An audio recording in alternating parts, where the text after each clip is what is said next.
134 के तहत प्राइवेट स्कूलों की रिम्बर्समेंट बढ़ाने पर हुआ निर्णय। यह बात भिवानी से भाजपा विधायक घनश्याम सराफ ने आज एक निजी स्कूल के कार्यक्रम में कही। कार्यक्रम में पहुंचने पर विधायक घनश्याम सराफ को सम्मानित भी किया गया। अब सरकार ने जो कि पूरी क्षमता के साथ स्कूल खोलने की अनुमति दे दी है और जितने भी स्कूल हैं हमने पहले से तैयारी कर रखी थी, क्योंकि पिछले 2 साल से स्कूल नहीं खुले थे, तो अपनी तरफ से हमने अपनी जितनी भी तैयारियां होती हैं वो कर रखी थी और अब संख्या स्कूलों में आ रही है और धीरे धीरे अब क्योंकि एग्ज़ाम्स आ रहे हैं, हमें उम्मीद है जितने भी बच्चे घर से, क्योंकि अब तक ऑनलाइन ऑफलाइन दोनों परमिशन दे रखे हैं सरकार ने, तो कुछ बच्चे अभी भी हैं जो नहीं आ रहे हैं, जिनको टीकाकरण का कोई इशू है, जो लगवाना चाहता नहीं लगवाना चाहता, उस वजह से कुछ बच्चे अभी नहीं आ पा रहे हैं। तो हमें उम्मीद है कि परीक्षाओं से पहले हमारी पूरी स्ट्रेंथ जो है हमारे पास होगी और 1 अप्रैल से हम सेशन पूरी अपनी स्ट्रेंथ के साथ स्टार्ट कर पाएंगे रहेगी। प्राइवेट स्कूल वेलफेयर एसोसिएशन का एक प्रतिनिधिमंडल कल भिवानी के रेस्ट हाउस में हरियाणा के माननीय मुख्यमंत्री जी से मिला था और हमारा पक्ष हमने जो रखा था, जो हमारी समस्याएं हैं, जैसे हमारा बसों का पैसेंजर टैक्स है, वो पिछले दिनों से हम डिमांड करते आ रहे हैं कि बसों के पैसेंजर टैक्स को हटाया जाए, प्रॉपर्टी टैक्स को भी खत्म किया जाए और 134 में 9 से +2 के जो बच्चों का पैसा निर्धारित नहीं हुआ अभी तक 6 साल से, वो पैसा भी निर्धारित करके इन स्कूलों को दिया जाए। तो मुख्यमंत्री जी का जो जवाब था वो बड़ा सकारात्मक जवाब था। मुख्यमंत्री जी भी चाहते थे इन प्राइवेट स्कूलों की जो भी समस्या है उनका समाधान हो, तो उन्होंने आदरणीय विधायक जी को हमारे सामने ही विधायक जी की ड्यूटी लगाई कि प्राइवेट स्कूलों की जो भी समस्या है इनको आप एक उस पर तैयार करके और आप मेरे पास इनको स्कूल एसोसिएशन के प्रतिनिधियों को लेकर आ जाए, तो मिल बैठ के अधिकारियों से बैठ के उन समस्याओं का समाधान करने का काम मुख्यमंत्री जी करेंगे, ऐसा आश्वासन मुख्यमंत्री जी। सर, कब तक आम सहमति बन करके इसका नोटिफिकेशन आने की संभावना है? ये मार्च तक का उन्होंने कहा है। 31 मार्च से पहले प्राइवेट स्कूलों की जो भी समस्याएं हैं वो बैठ करके, नया सेशन हमारा 1 अप्रैल से शुरू होता है, तो हमने माननीय मुख्यमंत्री जी से आग्रह किया था कि सेशन के बाद हम चाहते हैं कि जो कोरोना में बच्चों का पढ़ाई का नुकसान हुआ है, वो पढ़ाई का नुकसान, उसकी भरपाई हम अगले सेशन में कर पाएं, तो आगे हमें किसी प्रकार की कोई समस्या ना रहे। तो 31 मार्च तक हमने आग्रह किया है कि इन समस्याओं का समाधान आदरणीय मुख्यमंत्री जी करने का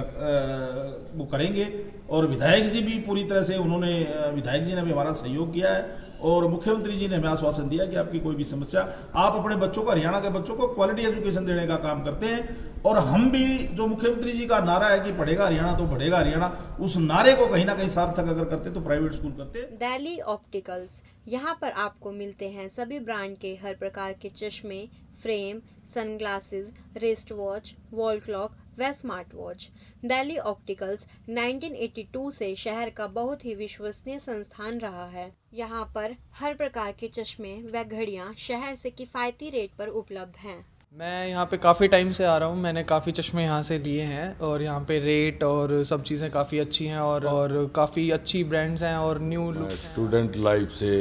इस दुकान से जुड़े हुए हैं, काफ़ी ब्रांडेड जो भी जैसा चाहे वैसी चीज़ें यहाँ मिल जाती हैं। मैं काफ़ी बार यहाँ आ चुका हूँ, बड़े अच्छे तरीके से कस्टमर को अटेंड करते हैं और ब्रांडेड आइटम मिलते हैं यहाँ पे और अच्छे बिल्कुल बेहतरीन रेट में। मेरा नाम है सुभाष छाबड़ा, दिल्ली ऑप्टिकल के नाम से मेरी ये दुकान है और मैं 1982 लगभग 40 साल से इसी लाइन से जुड़ा हूँ, ये काम कर रहा हूँ। लगभग भिवानी के लोगों को संतुष्टिदायक काम दिया है। हर प्रकार की ब्रांडी हम रखते हैं, कैसा भी काम हो, कैसा भी चश्मे का काम हो, सभी काम हम करते हैं और हर प्रकार का संतुष्टि देने की कोशिश भी हम करते हैं। ये हमने अभी बेसमेंट में घड़ियों का काम कर रखा है, उसमें हम ब्रांडेड घड़ियाँ रखते हैं, सब टाइटन है, कैशियो है, फोसल है, सब प्रकार की घड़ियाँ हैं और उनमें भी हम यही चाहते हैं कि जैसे हम चश्मे में संतुष्टि देते हैं उसी प्रकार घड़ियों में भी संतुष्टि से काम करते हैं। दिल्ली ऑप्टिकल्स का पता है पुराना बस स्टैंड क्राउन प्लाजा के सामने, भिवानी। किन विषयों पे बातचीत हुई, किन मुद्दों पे सहमति बनी और आगे की मीटिंग की प्रोसीडिंग क्या रहेगी? कल माननीय मुख्यमंत्री जी भिवानी आए थे, लेकिन उससे पहले माननीय मुख्यमंत्री जी ने जो 134 के बच्चे हैं उनका 200 रुपये बढ़ाने का काम और कल जो डिमांड थी उस पर जो मोटर का टैक्स लगता है स्कूलों पर, उसको ख़त्म करने की बात 31 मार्च तक और हाउस टैक्स, प्रॉपर्टी टैक्स जो भी इनका बनता है उसको भी कम करने की बात कही और बिजली के बिलों को माफ़ करने के लिए इन्होंने बात कही है। माननीय मुख्यमंत्री जी ने मेरे को बुलाया है इस काम के लिए। मैं इनके साथ एक आदमी को ले जाकर इनकी जो भी सेवाओं में कमी रही है या जिस फील्ड में इनको जाना चाहिए, चाहे प्रॉपर्टी टैक्स की बात हो, चाहे बिजली की बात हो, चाहे मोटर टैक्स की बात हो, तो इन सब को माफ़ करवाने का काम मुख्यमंत्री जी से मिलने के बाद हम करेंगे।